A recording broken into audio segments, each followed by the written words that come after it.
Hello and welcome to After Hours, brought to you by the Emory Hotel, the home of horology in London. A place where we truly celebrate the art of time well spent. Joining me is none other than the brilliant author, historian and journalist, Aurel Bacs. Together we'll be sharing the heady cocktail of all the things we love most about the watch world. Tune in as we unveil the rock stars of haute horology, one-of-a-kind watch designs, an exclusive window into the world of watch. Good morning, good evening, whatever time you're watching this. Here we are at the home of high horology, I think, isn't it? The Emory. The very nexus of the London watch scene, or it will be by the time you finish this episode, because we have a guest that will. It's like having Elvis in the building, but in his good days. Do you know what? The general manager actually came up and actually said hello to me as a result of Aurel being in the building. So without further ado, We have so rapid. great to see you. Such a pleasure. Thank you for having me. Gosh, how are you? Oh my God, it's honestly, we are. You talk about Elvis being in the building. It really is true. It really is. And it isn't the Vegas version. No, it's not the big Elvis. This is Elvis. This is Elvis in their heyday. So honestly, it is so wonderful having you here. Yeah, we're just going to praise you now for the next 45 minutes. He's just a great guy, so well dressed, rich man shoes on, everything. I mean, it all works beautifully. But Aurel, you're not just a natty dresser and a good guest and a good company. You are epochal in what you've done. I mean, I think what you've done is remarkable, and you're the one that they have to catch. I mean, I see the list of every top 10 lots this year. It's sort of Philip and Boot, Curating, Bacs and Rooter, Philip Bacs and Rooter, Philip Bacs and Rooter, Curating, Philip Bacs and Rooter, and it goes on like that. How did you get into this business? Oh, that's a long story, and 45 minutes are enough for that. But I wanted to ask you that. That's nice. well, I've told the story before, but it's all by sheer coincidence. When I was 12 years old, my dad was and still is. He's in excellent health, 93 years of age. Wow. Yes, indeed. And he was always a lover of all fine mechanical things. Like some here, he loved his vintage car, was tinkering on the weekend, steam machines by Märklin, and watches. And the 70s were these quartz years, as we call them today. He got more and more frustrated and eventually turned towards vintage watches. Where did you find in 1980 vintage watches? Flea markets, pawnbrokers, sometimes unsold old stock at defunct watch retailers. And what is a 12-year-old boy doing who admires his dad? He goes with him. Oh, wow. So that's pretty much the summary of how I slipped into this. And he would take me to those innocent gatherings of collectors who would meet in a cafe in Zurich or on the flea market and having a bratwurst and a beer. And I would suddenly meet all these geniuses and scholars. And it was addictive. That's and amazing. Well, some 43 years later, I'm sitting here with you, friends.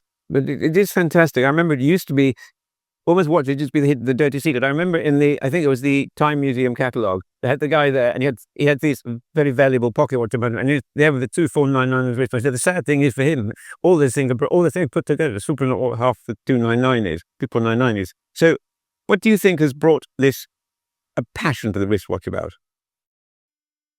There's many good reasons why the wristwatch has conquered the world. I said it 20 or 30 years ago, and I still believe more today than ever before, that the wristwatch is probably the most globally appreciated and understood collectible for the 21st century. You're right. Let's be practical for a minute. Practical, which actually collecting shouldn't be practical, but let's be practical. And you know it, for example, in motor cars, that now suddenly the 80s, the 90s become the trend outperforming the lovely museum quality pre-war. Like 288 GTOs and things like that. They're now going massively up in price. Because they're more practical and can be more enjoyed. Yeah. So when I was a child, people would collect, I don't know, Gründerzeit furniture, 10 feet tall oak cupboards. Yeah. Well, most private homes don't even have ceilings that are 10 feet tall. And then there are other collectibles, whether it's wine that cannot be collected across religions and enjoyed. You carry an artwork with you, whether you're sitting in a hotel with friends or you go to a business meeting or on a holiday. It's the only artwork that really comes with you and shares your most intimate, beautiful moments. And it embodies those moments as well. You know what I mean is that when people go, you know, I remember my grandfather wore a certain watch, and I always go back to that watch. Because it's my memory of him. Absolutely. You know, I remember what watch I was wearing when Livy and I got married. Yeah. It's a very intimate artwork. And whereas your beautiful Picasso stay at home on the wall, you go for 2 weeks away, you miss it, you can't enjoy it. We're so often on the road these days. The watch is, to me, the most perfect collectible for this generation and beyond. Tell me, because we talk about the trend in the automotive world, you know, where it's going more 80s. You know, we've seen cycles through. There's been some watches that were really kind of the ultimate collectibles, but Bubble Bacs, Princes, some of those. That was the 80s when you were a king. If you just had the stripy Prince, Bubble Bac, you were king of the world. But they were polished to smithereens. I mean, they were so polished. They were so light would bounce off them. But it seems like we keep on seeing these massive trends coming through in the watch world. You know, you're almost the architect of some of these. What I feel like, I know that you're reacting to the market, but it feels like you're every time I get that Bible of vintage watches, and it comes through, and each time I spend hours flicking through the pages because I see trends, I see styles, but I feel like you're the one that's putting those styles and trends together. Do you see that happening, or do you feel like with your single brand sales, you sometimes, you know, was the egg or the chicken before? That's the eternal question. One thing that is certain is that we at Philips love watches. And like an Alex Gottby, who came to me 10 years ago, and yes, of course, I knew who George Daniels was and Philip Dufour and Kari Voutilainen, but he said, we at Philips need to promote independent watchmaking to a greater degree so people actually understand what these one-man shows are. And also tell the good from the bad, because I think there are some people who just do a three-hand watch, and certainly independent covers a lot of things. And at the same time, we've got Tiffany, who has her own different view and says we need to make an auction dedicated to chronographs. And then we had this auction Reloaded, which was a tribute to the 80s and 90s, the rebirth, the renaissance of mechanical watchmaking from the 80s and 90s. We do it simply because we believe in it and we love it. And we actually, ourselves as watch lovers, are exposed ourselves emotionally and sometimes also financially. It's our belief, it's our religion. No, and that Reloaded one I just loved, because each watch in there was something that it was something for. But that's the beauty of what you do. You put this in front of us, and then you tell us why we should appreciate it, what we should look for, and then we feel very clever when we go next time and see it. It's got that lug, or it's got that hand. It's a very, very cleverly done thing. What was the first watch? I mean, it's a vulgar question. What was the first watch you topped a million with? The very first watch was a 2 Crown World Time Patek Philippe, but 2523. That Livy and I found with the family of the original owner in Milan in 1998. Oh, wow. Her husband was apparently not a very good student. And her husband's father said to his son, if you manage to graduate, we go to the shop on Monte Napoleone and you buy, and I buy you a gold watch, a real 18-karat gold watch. And quite unexpectedly, the father, the son passed the exam. Father was apparently not the most generous man and bit his tongue off like, oh, why did I make that promise? They go there and the son saw the gold Speedmaster, the gold Submariner, the gold, and everything was 20 million lire or whatever. Yeah. And the shop owner said, well, I have something that I couldn't sell for 20 some years. I give you a huge discount if you take that old bastard off my back. And it was a 2 Crown Patek Philippe World Time from the 50s with cloisonné dial. Then the son was disappointed that he didn't get a gold Speedmaster or a gold Submariner and just put it in a drawer. Even better. No. The watch was unworn, unpolished. It had 0 day on anyone's wrist. When the son started dating the lady who brought it to us, again, a little bit on the financially cautious side, instead of buying her for an engagement or marriage a diamond ring, he recycled the gift. He regifted. He regifted it. She was disappointed that she got the watch and put it in a drawer and came to us in 1998. We put an estimate of maybe 400. 500,000. I can't remember that. And that was the first watch where I stuttered from the rostrum 1 million because I never expressed that number before. Wow. And now it's in a private museum in Geneva as the centerpiece of the Cartier cabinet. Fantastic. Okay, now that's something, when you say you stutter, because when we see the people putting the hammer down and saying, this price, does it sometimes kind of like make you go, oh my goodness, we've achieved that for this, is this... Or are you worried about just the next one? You will start worrying about the next one. No. At least I can say wholeheartedly for myself that, yes, we prepare for weeks and months for an auction. And also prior to the auction, with the team of specialists, we have what we call an interest meeting. Yeah. An interest meeting is where we go through each lot and say, do we have bidders on this lot? And sometimes, yes, we have 25 bidders. This is going to fly next. And sometimes, that's a bit, maybe the exchange rate isn't favorable. Maybe we need to make an adjustment to the reserve price, etc. And therefore, we should have a good idea what watch 1, 2, 3 fetch. But then, as we all know, in an auction room, it goes bizarre. It can go completely different and different than what you expect. As an auctioneer, when you expect a result X and you reach X, deep inside you have mission accomplished. But what if it does double, triple, quadruple X? Yeah. Sometimes I really go back and say, is this really the lot we're selling right now?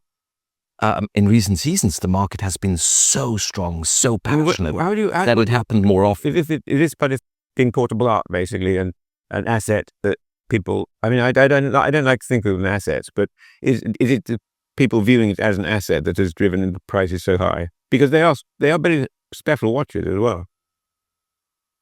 It's one of the most interesting and most difficult questions to answer. What is actually happening right now in the market? Is it that? Well, often I say, look at all the geopolitical instability. Yeah. Look at the stock markets doing roller coasters. Is it Bitcoin going gold, silver, everything's going AI? We'll never know. We never know. Even platinum's going up now, I understand, finally. And often when I bring all these reasons why the world isn't stable, the answer from people who probably understand more about financials than I do say, that's why. Okay. Tangible assets. I mean, we've seen a Clint for north of 200 million. Yeah. We've seen now Ferrari prices in Florida and again at auction for double and triple what they brought 2 or 3 years ago. Could be that in challenging or unstable times, people really like something that gives them a certain sense of certainty, stability. And mechanical watch will keep on working. Maybe. But of course, if I may finish, the watch has been, as far as I'm concerned, finally understood on a broader level. Yeah. That it isn't just a piece of vanity, a piece of, for nerds or for freaks, like the three of us for decades, but really the same way you have artworks in a museum, the watch is a artwork. Well, as you said, one of the watches as features as the key part of a museum. The other thing, and I would love to kind of take people into a little bit of like Nick asked you how you got into it, but I actually want to know your history, because if you're a young person getting into this world, you almost think, I'm going to be CEO tomorrow. I'm going to be in your place. That's just the millennials. No, I'm not putting people off that. But what I'm saying is, you have done hard graft all the way through to get to where you are. I met you at Christie's first off. We were at a lunch somewhere and we started chatting. But you look at the history. So I'd love to kind of understand the path that you took from, your father's tinkering to where you are now. Let's jump past university and things. But how did you get into actually going, what was the first auction house? What was the first? Fair enough. I need to mention university because when I was 18 or 19 and graduated from high school, I had no clue what I was going to do with my life. Okay. And thought the safest bet was to go and study law and business at a law and business school in Switzerland, which I did. Hated it. I was lazy. I was running after watches, but not the books. And struggled a couple of years, but spent more time at watch shows with watch collectors than in the library. In 1994, it was the Christmas holidays. In a watch magazine to which I then subscribed so I could do some reading, there was a little classified ad, auction house seeking a specialist to lead their Geneva department. No way. There was Sotheby's. They said, we need 5 years of leadership experience. No tick. We need a watchmaking degree. No tick. We need professional experience of at least 10 years. Nothing. Yeah. But yet, my parents encouraged me to apply because they said, you don't have a chance to get the job. Yeah. But later, when you finished your studies, it will become handy to know the whole interview process. I went to the first interview, Wow. the second, the third, the fourth. Came to London, met Tina Miller and George Daniels. Wow. Wow. And one day in spring, they said, you've got the job. Bang. I was 23. I had no professional experience. Fantastic. Oh my goodness. Yes, indeed. Wow. And then the big question was, what now? And again, my parents said, why don't you take the job? And I tell you why. There's 3 auction houses back then who had global watch departments. One had in New York, one in London, one in Geneva. I took the job, hated it. Really? Yes, right. But this is the first a job. Honestly, you're a Because I had to lover. work 12 hours a day. Oh, okay. And I was criticized. I was do it better, do more, do faster. You'd be sued by Gen Z for that, wouldn't you? Yeah. If you were now coming, Made to work. I must give a shout out to my first boss, Darren Schnipper. Oh, we love Darren, yes. She, one night, it was 8 o'clock, and said, did you finish that project? I said, no. And she said, you're not going home until you finish that. And I was still at 2 a.m. in the office finishing it. I thank her. She was the first person who taught me how to work hard and with focus and with a sense. Yes. But And 31 years later, I'm still here. And but you gone with the Sotheby's, yes, Christie's. in between, I had 3 years. No, never at Antiquarium. 3 years at Philips de Paris in Luxembourg, where the former chairman of Sotheby's, Sarah Paris, and the chairwoman Daniela Luxembourg started their own boutique private sale business. Yes. Little did I know that a few months later they would merge with Philips, that was back then owned by LVMH. Yes. And at a end of year party with the staff, Simon Dupree took the glass and said, I have great news. We just met with Mr. Arnaud. We merged. We're back in the auction industry. Aurel and Livia, you're doing the watch department. Oops. And that's how I slipped again into the auction industry. I wanted to leave it 4 times and I was drawn back 4 times. No way. But when you talk about your childhood and even when you were at university, you were desperate. You were loving the watch world. What were the watches that you loved then? Well, obviously, as a teenager, with less understanding, less self-confidence, which I think is very important. As a collector has to have self-confidence. Otherwise, you just wear the watch or run after the watch that you think will make you more popular with your friends. Yes. So my dream watch in the 80s was a stainless steel and gold Submariner with a blue dial. Very sensible choice. Oh, No, I couldn't wear one today. No, but You could, in irony, that's the thing. You could actually get away with it. But I would also say what you just said there, I actually think is one of the key things on collecting. It's about the confidence. It's the confidence to say, this is the watch that makes me happy. But we know people who are overconfident as well. 1 or 2 of them who think that they know when they've had a couple of good pieces of good luck. They think they're an expert, not having been knowing that they've been guided by experts all the way. That's a very interesting point you make. Now, there's the expertise, the self-confidence in expertise, where I continue saying, seek advice from those who know. Yes. Yeah. But what I wanted to say with the self-confidence is that if you like a crash, an asymmetric crash, or a Panerai, it doesn't matter what the others think of you. It's what you need You to make yourself happy. exactly. Yes. So there's the aesthetic, the can I get away with it type of choice. And then comes the scholarship, which is brutally important if you don't want to get hurt. I mean, it was very interesting. We did this great film for YouTube, and it had four of the great specialists. We had Dr. Crot, we had Parmigiani, we had Aurel, and we had John Reardon from London. And we did this round table on the watch that came out. You know, the one that's how many million did it make in the end? The 50? Was that one? Yes. The watch fetched $17.5 million. Yeah. Is now the highest price ever paid for a vintage Patek Philippe wristwatch. Until this year. No. I'm sure you'll be like, okay, I'm bringing out Sonny again. I honestly doubt it that I will find something of such rarity, importance, and value. It's sort of that was the holy grail. It's kind of a 250 GTO in watches. I mean, it's more elevated now because it's only 4. Yeah, that was what I mean. So it's rarer than a 250. 10 times rarer in here. But I mean, if you look at the whole 1518 catalogue, it's probably like a GTO. It's probably like GTO. It is probably. Yeah. And so you have to have enough to have a market. There's no good having one thing. There's no market. We've had 8 active bidders on that watch, starting at 8 million Swiss francs, 8.5, 9, 9.5, 10. And every time there was a different bidder coming in. Yeah.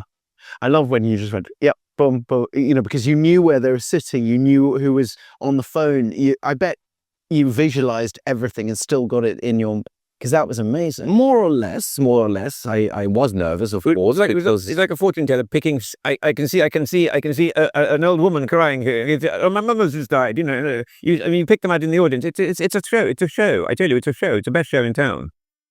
Thank you. No, it's wonderful. No, but what? That's the final tip of the very tip of the top of the iceberg. We're seeing you in the rostrum, joking, speaking switching between languages according to the person you're talking to. Tell me about how you put together a really premium lot, like you did the Chinese watch. You took a year to research it. What did you do? What did you do? Tell me again about the Chinese work that you did. So during the pandemic, actually, no, probably it was before the pandemic, we were offered Puyi, the last emperor of China. Yeah. And I'm sure you've seen the documentary film. Yeah. When he was actually appointed emperor when he was a child. Yes. Ruling over the largest population in the world in mankind's history. He had this spectacular late 30s Calatrava, a reference 96, but with a full calendar, with moon, with weekday, month, and date. Wow. We believed we had every piece of paper and document going with it. He gifted it to his translator, and it came from the translator's family.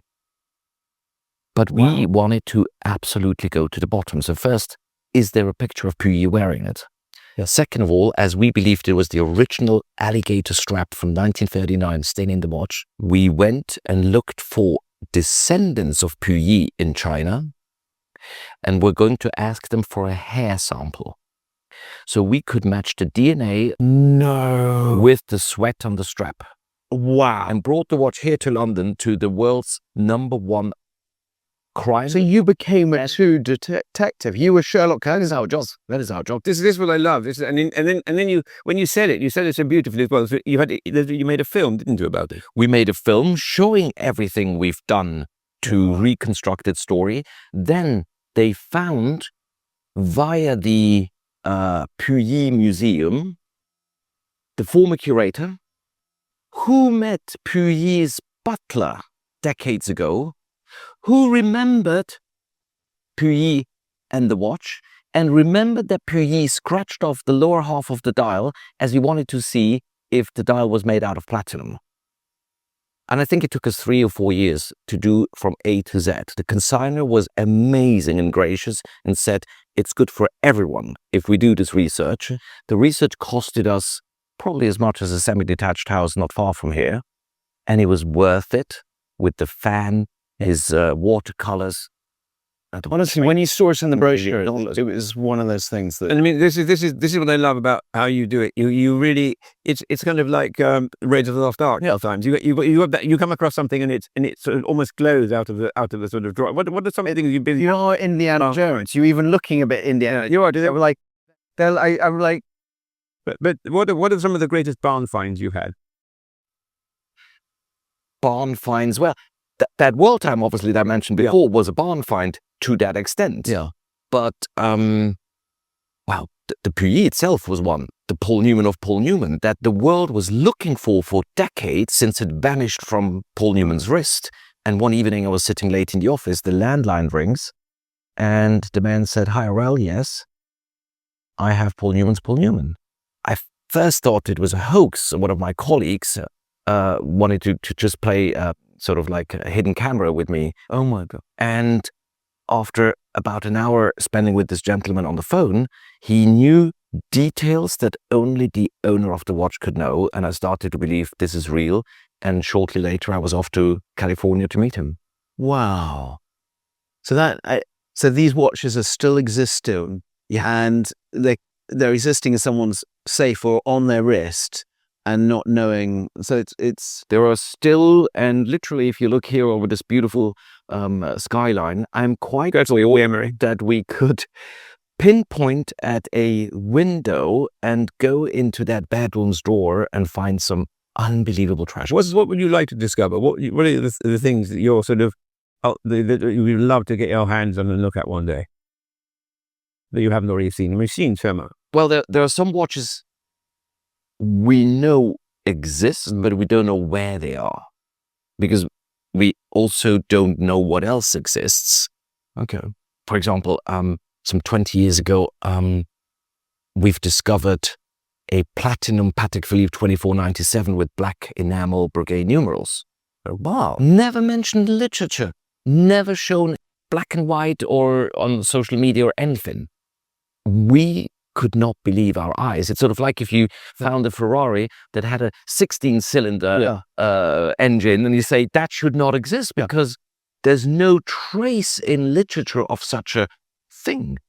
So to be truthfully honest, the greatest surprises are not those where you discover what you're looking for, but where you're actually learning something new. that literature and scholarship wasn't even complete.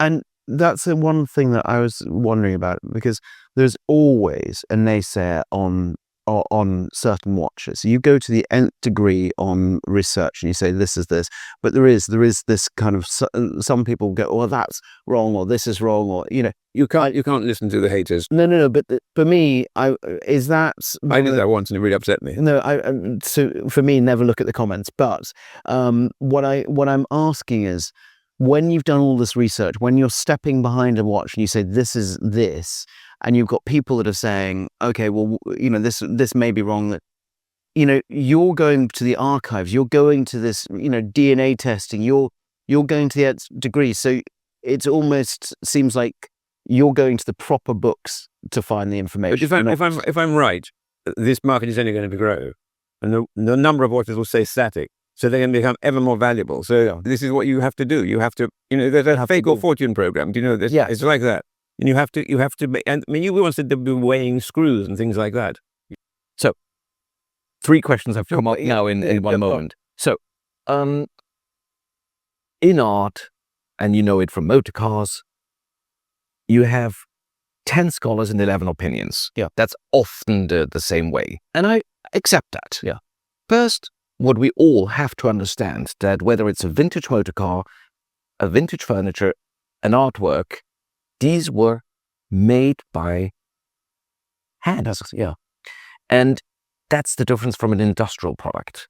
That means there's a area of flexibility, how even 2 cars with consecutive serial numbers may have differences, because Giovanni, who worked on the first car, and Paolo in Modena on the second car, just laid out certain Or things maybe a differently. Friday car. I mean, the Friday cars are the fuck.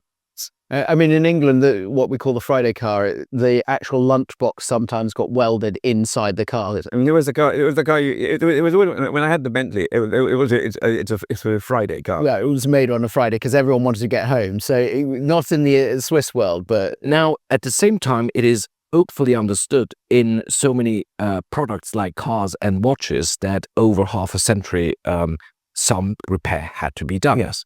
That is sometimes visible and known, and sometimes not. Because how would you know if a bumper on your car was exchanged in 1970 for the original bumper that is a non-numbered component? So we have the scientific approach, then we've got the archives. But to me, what's probably the most relevant is if you go to the world's leading scholars who touch 20 or 50 of that type, and they have a sense. Yeah. They feel the edges. They feel with their fingers. They go over the edge and said, "That's too sharp. Yeah. That's industrial. That's not from the polishes in." Yeah, it's the instinct of a scholar, and we have really a huge amount of luck to have access within the community to those leading specialists. And mind you, a leading Patek specialist may not be the leading Cartier specialist and the leading pocket watch or clock specialist. And we need their voices and we need them to challenge us. So by the time the catalog goes to press, that we are very confident that the object is exactly as described, technically, historically, and inside and within the condition report. Then the object goes on tour to Hong Kong, to Taipei, to Singapore, and thousands of people see it. Yeah. And it can happen that in Dubai, a specialist says, that tip of a hand is different from mine. Yeah. Either it's a Friday hand, yeah, or he's got a point. Yeah. And we need to reopen the books and start double and triple checking everything. Also, what I find interesting about this is when you have a watch like a Rolex, which can be very valuable, but is a series produced product, and these people say they took the wrong hand. Well, it could just be that they had a batch of 50 hands left over, and they put them in that watch because they had the watch out. I mean, how do you deal with people who have a bit of oil in there and all that? I hopefully was never rude to anyone, but clearly for those who seek a 2025 industrial finish, like we have it on our iPhones, please go and buy a brand new Rolex. You get the best product, the crispest machined details, etc. Vintage isn't for you. The same way that you have to accept that once in a while a vintage car doesn't start the engine. it was every 10 times. Vintage furniture, maybe the two wooden panels of the door don't close like a modern IKEA furniture. But you accept it. Well, I love it. That's why one of those in my... No, but the interesting thing, you were saying that, I was talking to someone about vintage cars. And, there's wind noise and there's all these things. Completely. And they said, we wouldn't accept that with a modern car, but we accept it with an old car. It's never going to, water resistancy, all those things. So don't ever think that it's... I don't know. I've actually used... I had at one time one of this crown guardless gold Rolex GMT Masters. And I wore it as an actual watch and went swimming with it and went into the forest. You're amazing. And then some kid said to me, it was a Christie, said, "I want to see that." And I said, "What?" And I said, "Take it off. So I did, and it was like he'd seen the Turin shroud. It's not a very rare watch. And I thought, oh God, now I can't wear it because it's what, a crownless gold GMT Master must be either a 6542 and an early 1675. That is a very important, very collectible watch. What are you talking about? Well, But it's Nick. He goes to the forest. Yeah, but that's fine. Nick goes scuba diving with it.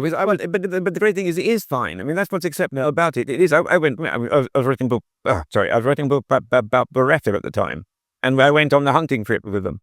It was wearing this watch. So I learnt my lesson. George, I think we must bring this to an end now. Definitely. Well, look, thank you so much for watching. After Hours, it has been absolutely amazing here at the Emory. And we'll be back at the Emory very soon. Definitely for another episode. Thank you so much.